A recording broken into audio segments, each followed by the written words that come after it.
Anda masih bersama kami di obrolan Karabosi pemirsa, dan kita masih membahas terkait tema kita malam hari ini, menggugat pendidikan gratis. Kita lanjutkan perbincangan kita, langsung saya ke Al Hidayat Samsu. Nah, untuk APBD 2020 nantinya, kira-kira gebrakan apa yang akan dibuat DPRD Makassar khususnya di bidang pendidikan? Ya, jadi kita ini sekarang kemarin saat hari, kalau tidak salah hari Selasa, kita sudah sidak ke sekolah-sekolah SMP yang ada di Kota Makassar. Banyak persoalan-persoalan yang kita dapat di Makassar terkait dengan guru yang minim, fasilitas dan lain-lain sebagainya. Kalau terkait dengan APBD, anggaran yang kita lakukan di DPRD Kota Makassar, saya Al Hidayat Samsu dari fraksi PDI Perjuangan tetap tegak lurus untuk bagaimana kemudian berjuang 20% itu turun di dalam pendidikan. Bapak tadi yang menelpon, beliau yang menelpon bahwa 20% itu tidak terjun ke siswa-siswi, itu ke pendidikan. Perlu saya evaluasi itu bahwa siswa-siswi itu merupakan suatu indikator pendidikan yang ada di Indonesia. Nah, olehnya karena itu 20% itu kita bagi untuk di pendidikan, karena pendidikan luas, ada sarana prasarana, fasilitas, guru, siswa, dan pakaian-pakaian yang untuk siswa. Nah, olehnya karena itu pembahasan nanti yang kita bahas 20% APBD itu, saya dari fraksi PDI Perjuangan tetap konsisten untuk berjuang, jangan pernah dipangkas. Anggarannya itu kurang daripada 20%. Artinya bisa dinaikkan lagi? Kalau kita melihat konstelasi bahwa itu dibutuhkan dalam pendidikan, itu kita akan bahas secara mendalam. Tetapi minimal ada progres dari bukan 18, Pak, tetapi bahkan dia itu 14% aja untuk kepada pendidikan. Bagaimana tetap konsisten 20% itu turun kepada pendidikan, turun pada pendidikan.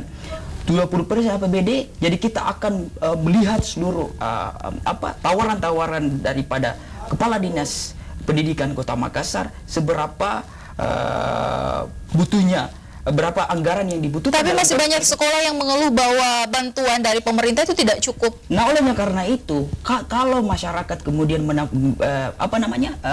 sarana prasarana tidak cukup. Nah, olehnya karena itu, kita kan sebagai ini pengawasan dan budgeting itu tugas daripada eksekutif, tetapi kita tugas untuk mengawasi. Kalau tidak cukup, kita harus menanyakan lagi apanya yang tidak cukup, dan kita mengawasi kok kenapa di sekolah ini tidak. Karena kalau di dalam susunan APBD nanti itu ada di sekolah ini disiapkan, di sini bendera, kursi, dan lain-lain sebagainya. Kita akan mengecek itu. Nah, olehnya karena itu, saya ingin kemudian di DPRD Kota Makassar ini membangun infrastruktur teknologi supaya masyarakat paham betul transparansi anggaran yang kita butuhkan di Kota Makassar. Nah, terkait dengan transparansi anggaran itu sudah digodok atau dibicarakan dengan pemerintah sendiri? Nah, makanya kita akan mengundang kepala dinas untuk dengar pendapat terkait dengan persoalan yang ada di pendidikan di Kota Makassar ini mungkin minggu depan, untuk membahas tentang itu, dan akan menanyakan kenapa ada seperti kasus Rina ini yang kemudian tidak membayar, tidak ada baju batiknya, sehingga putus sekolah. Ini yang menjadi sedih kita di DPRD Kota Makassar, menjadi bulan-bulanan. Apa itu DPRD Kota Makassar yang baru dipilih, kenapa tidak turun? Ini yang akan kita tanyakan kepada Kepala Dinas Pendidikan Kota Makassar, kenapa kemudian bisa terjadi ini, dan kalau terjadi ini perlu dievaluasi siapa yang melakukan oknum-oknum yang ini. Oke, Pak Saharudin, Anda melihat sejauh ini bagaimana sih sebenarnya keseriusan pemerintah dalam hal pemerataan pendidikan gratis? Iya, distribusi alokasi anggaran itu harus dilakukan secara merata sesuai dengan kondisi sekolah masing-masing. Soal ini ya, saya ingatkan kembali bahwa itu anak, saya kira dengan adanya kasus itu sudah sekolah ya, sudah sekolah kembali dan tidak putus sekolah, hanya miskomunikasi tadi. Jadi sudah sekolah kembali, saya kira ini perlu diluruskan, tidak ada putus sekolah ya. Itu kan waktu turun teman-teman dari Komisi D itu tadi, itu tidak ada masalah lagi dengan Rini itu, cuman jangan sampai terjadi terulang lagi gara-gara itu. Kalau misalnya DPR berkehendak untuk mengalokasi anggaran 20% seperti amanah undang-undang, saya kira tergantung kondisi pendapatan APBD kita Kota Makassar. Kalau APBD-nya besar, tapi saya kira APBD Kota Makassar dari sisi pendapatan pajak, retribusi dan lain-lain ya cukup besar.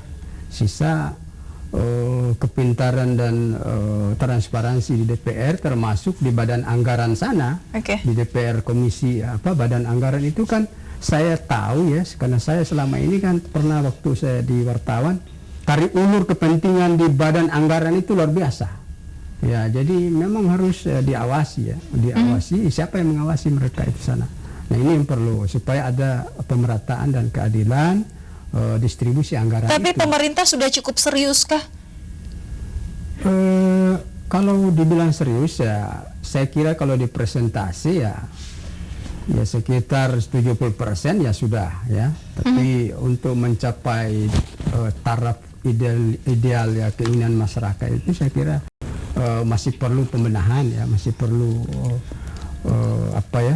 pembenahan dan pembicaraan-pembicaraan lebih lanjut baik melalui penguatan regulasi maupun penguatan regulasi mulai dari sekali lagi perda maupun perwali. Kalaupun sudah ada perwali ya di amandemen atau ditinjau kembali perwalinya, termasuk tadi yang belum ada muatan di dalam itu. Nah, tadi Al Hidayat sempat menyinggung bahwa hari ini sudah turun sidak ke sekolah yang bersangkutan.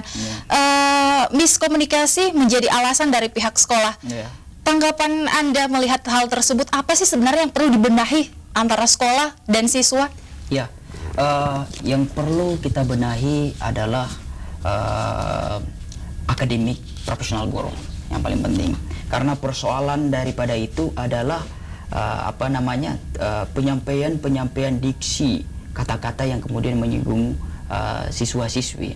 Olehnya karena itu yang paling penting kita sangat mendorong pemerintah ini untuk kemudian perbanyak pelatihan guru dalam konteks menyampaikan informasi yang baik dan arif kepada siswa-siswi, sehingga siswa-siswi kemudian senang, bahagia dengar yang ada di sekolah. Nah, olehnya karena itu harapan saya ke depannya dengan kita sidak-sidak kemarin ini melihat suatu persoalan ini, kita akan menyampaikan kepada Kepala Dinas Pendidikan Kota Makassar. Dan harapan saya, Mbak, sebenarnya ini kita harus tidak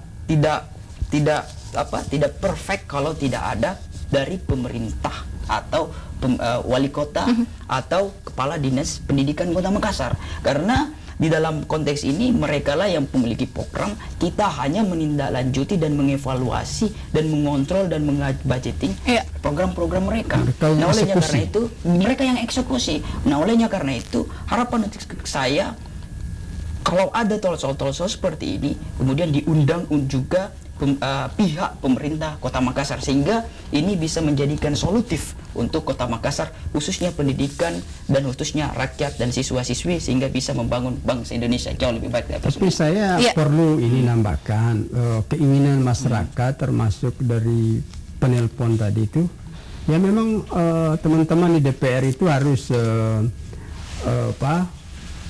kenapa kita kalah sama Goa ya, sama Bulukumba atau Sinjai misalnya dulu ya. Sekarang Goa yang lebih menonjol. Kenapa tidak dibikinkan perda misalnya? Perlu ada hak inisiatif DPR ya, DPRD untuk memunculkan perda tentang pendidikan gratis. Ya, tentu batas-batas pendidikan gratis itu ya tentu diatur dalam undang-undang. Kemudian kalau seperti itu kita ini sebagai kita membuat suatu kebijakan itu kita harus mengambil resiko dan manfaatnya. Nah, pertanyaan saya sama Bapak, apa prestasi dan persen-persen rasio Goa dan Pangkep tadi itu yang membuat perda di sana itu, yang kemudian siswa-siswinya itu apakah secara datanya itu, secara rasionya itu, secara akademiknya itu, secara prestasi anak-anak di sana itu apakah membludak dibanding compare yang ada di Kota Makassar. Kalau itu harus kita terima dulu. Dan harapan kita juga tentu ada niat itu untuk membuat peraturan itu untuk pendidikan gratis. Karena pendidikan gratis itu tidak ada lagi anak-anak yang tidak sekolah. Nah, itu pertanyaan saya, apa variabel dan rasio data yang kemudian Goa dianggapkan sukses dalam konteks menggratiskan, apa prestasi yang mereka dapatkan dan prestasi siswa-siswinya sehingga dia begitu. Jadi saya kira begini ya, kita diskusikan. Ya. Kalau Goa itu ya belum juga dilihat dari sisi kualitatif ya maupun secara kualitatif, kuantitatif maupun kualitatif. Tapi ada tapi ada prestasi ya, memunculkan hak inisiatif DPR itu memunculkan perda kok daerah yang mungkin lebih banyak pendapatan, lebih rendah pendapatan daerah maupun yang ada di Goa itu kok mampu menghasilkan perda seperti itu. Kenapa Makassar yang berbagai sumber pendapatan ini tidak mampu melahirkan? Iya, artinya Anda melihat memang perda pendidikan gratis ini sangat diperlukan di Kota Makassar. Artinya perlu dipikirkan apakah kondisinya sudah mengharuskan itu. Saya kira teman-teman DPR itu lebih cerdas melihat, mengamati ke bawah ya. Kita ini hanya menyambung lidah masyarakat. Ya, saya sebagai pengamat ya, itulah yang keluhan-keluhan masyarakat seperti penelpon tadi. Penelpon tadi itu menginginkan perda itu supaya betul-betul diatur pendidikan gratis itu seperti apa. Mungkin secara standar mungkin beda, standar-standar pendidikan gratis yang ada di Goa dengan di Makassar. Mungkin ada indikator-indikator yang dimuat dalam perda itu. Nah, karena kita terbatas waktu, terima kasih pastinya untuk kedua narasumber saya yang sudah bersedia hadir pada malam hari ini, anggota Komisi DPRD Kota Makassar Al Hidayat Samsu dan juga pengamat pendidikan Bapak Saharudin Yasser. Terima kasih sekali lagi Pak, dan kita harapkan kasus RIM ini tidak terulang lagi di dunia pendidikan pastinya. Dan mewakili kerabat kerja yang bertugas, saya Datur Randat mengucapkan terima kasih atas perhatian Anda. Selamat malam, sampai jumpa. Terima kasih.